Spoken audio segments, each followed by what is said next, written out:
Nearest and dearest student of mind, I hope you are fine by the grace of Almighty Allah Rabbul Alamin, and so am I. However, where you stay safe. You have to get out for anything. At that time, you must use mask, because our government has given us order to abide the rules of family planning. In order to protect ourselves from coronavirus, we have to do that. That means government order. Okay. Today I'd like to teach you about narration. Pros and cons of narration, অর্থাৎ ন্যারেশনের খুঁটিনাটি। আর এই ক্লাসের serial number 10। এটাই শেষ class, কাজেই তোমরা একটু মনোযোগের সাথে শুনবা। যদি সমস্যা হয় তাহলে প্রশ্ন করার জায়গা আছে, ফোন নাম্বার দেওয়া আছে।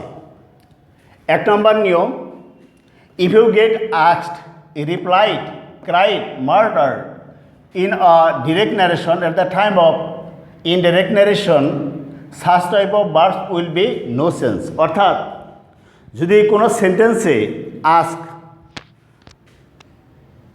replied, murdered, cried এগুলো থাকে, তাহলে ইনডাইরেক্ট ন্যারেশন করার সময় এদের কোনো পরিবর্তন হয় না, অর্থাৎ এরা অপরিবর্তিত অবস্থায় বসবে। একটা উদাহরণ such as, he martyred, I won't go to school today. Martyr শব্দের অর্থ হলো বীর করে বলা। সে বীর করে বলল, আমি আজ স্কুলে যাব না। তাহলে আমরা এখানে রিপোর্টিং ভার্ব পাইছি মার্টার। ইনডাইরেক্ট ন্যারেশন করার সময় এর কোনো পরিবর্তন হবে না। যেমন সে থাকলে টেল, সেই থাকলে টোল, বা সে এর পরিবর্তে ব্যবহার করতাম সেন্টেন্স অনুযায়ী আক্স, ওয়ার্ডার ইত্যাদি ইত্যাদি। কাজে এই মার্টারটা অপরিবর্তিত অবস্থায় এখানে বসবে। হি মার্টার দ্যাট হলো ফার্স্ট পারসন থাকলে এটা তো রিপোর্টিং ভার্ব। ইনডাইরেক্ট ন্যারেশন করার সময় এই পার্সনকে রিপোর্টিং ভার্বের সাবজেক্টের সাথে পরিবর্তন করতে হবে। হি, এই আই হইল হি। উইল পরিবর্তন হয়ে উড। উইল নট, ওন্ট মানে will not, won't go to school today that day. Number 2, if there's no reporting verb and its subject in a sentence at the time of doing indirect narration, you have to write down to the speaker told the person is spoken to that. অর্থাৎ direct ন্যারেশনে যদি কোনো প্রকার reporting verb এবং এর subject প্রকাশ্যে না থাকে, তাহলে ইনডাইরেক্ট ন্যারেশন করার সময় আমাদের অতিরিক্ত আনতে হবে the speaker told the person spoken two. আচ্ছা, উদাহরণটা দেখো, সাজেস যেমন পোস্ট দ্য লেটার, মানে চিঠিটি পোস্ট করো, ইম্পারেটিভ সেন্টেন্স। তাহলে আমরা কি আনবো? The speaker told the person spoken to that. এখানে the speaker told the person spoken to that বসবে না, পোস্ট দ্য লেটার। কেন দ্যাট বসবে না? এটা হলো ইম্পারেটিভ সেন্টেন্স।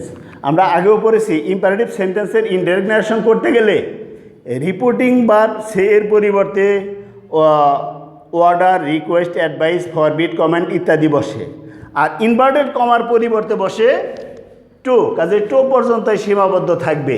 তাহলে post the letter, indirect narration, the speaker told the person spoken to post the letter. তারপরে আসতেছি আমরা পরবর্তী নিয়মে।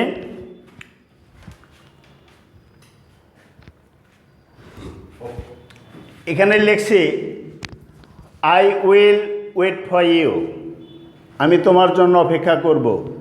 এখানে রিপোর্টিং ভার্ব এবং এর সাবজেক্ট উল্লেখ নেই, কিন্তু সেন্টেন্সটা কিন্তু অ্যাসার্টিভ। আর অ্যাসার্টিভ সেন্টেন্স চেনার পদ্ধতি, অ্যাসার্টিভ সেন্টেন্সের শুরুতেই পাবা সাবজেক্ট। তাহলে এটার ইনডাইরেক্ট ন্যারেশন করবো আমরা কিভাবে, এটা দেখো।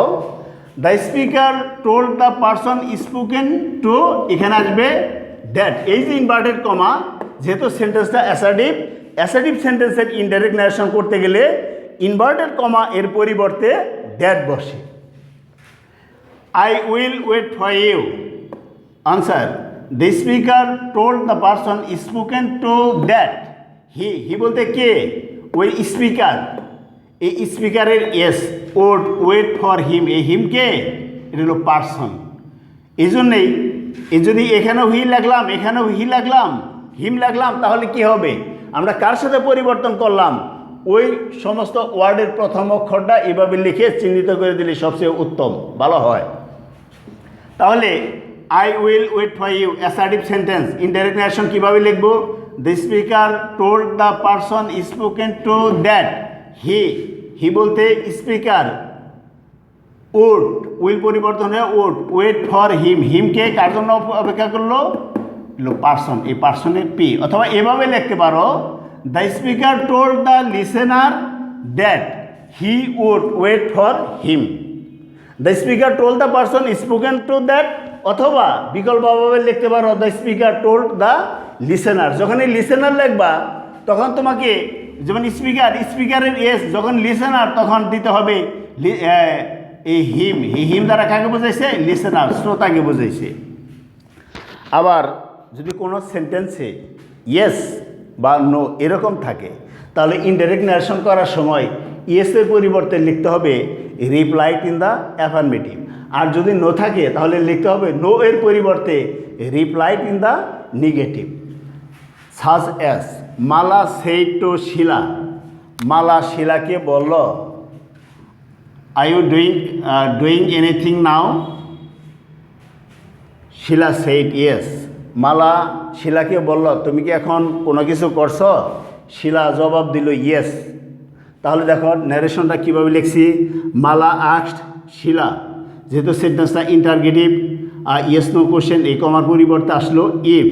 এখন এটা হলো সেকেন্ড পারসন, রিপোর্টেড স্পিচের সাবজেক্ট যদি সেকেন্ড পারসন হয় তাহলে ইনডাইরেক্ট ন্যারেশন করার সময় এই পারসনকে রিপোর্টিং ভার্বের অবজেক্টের সাথে পরিবর্তন করতে হয়। এই ইউটা হলো শিকারা, মালা না শিলা? আসলে এটা বুঝাইলো, ইউ দ্বারা বোঝাচ্ছে শিলাকে, এই জন্য শিলার প্রথম অক্ষর S. Was doing anything now থাকলে দেন।